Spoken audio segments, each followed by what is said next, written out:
Recording studio बलुआ।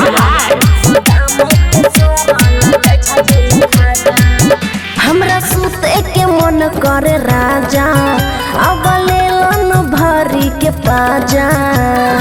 ए जी सुनी ना, हमरा सुते के मन करे राजा, अब लेलन भरी के माजा। खुलल पंखा बलूम नीचे भीजे मोरा साजा।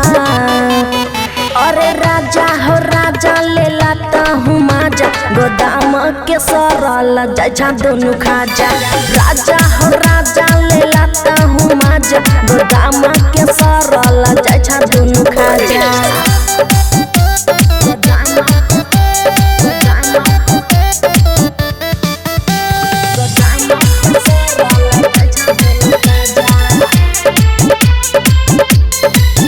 अरे सैया जी कथी के छिए यहाँ मरद, जी अपना पत्नी के बुझे नहीं दर्द।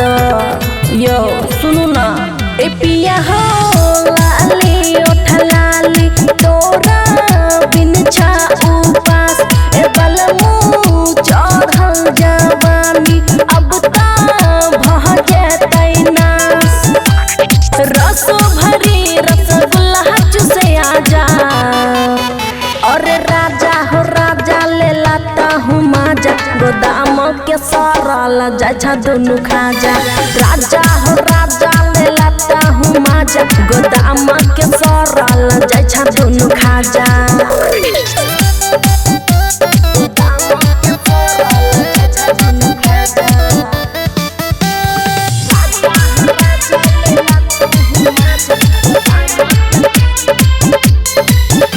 मोहब्बत के टावर में पावर नहीं बढ़ा, तोरा इंजन के मोबिल दिनों दिन घटा। ए सैया पड़ै छिया पैया, तोरा ओम पराकाश। हमरा जिंदगिया के तू तो छही रे खास। राजुआ मन किए तू दै छो साजा। अरे राजा हो राजा ले ला तू हूँ माजा, गोदाम के सरल जा दोनों खाजा।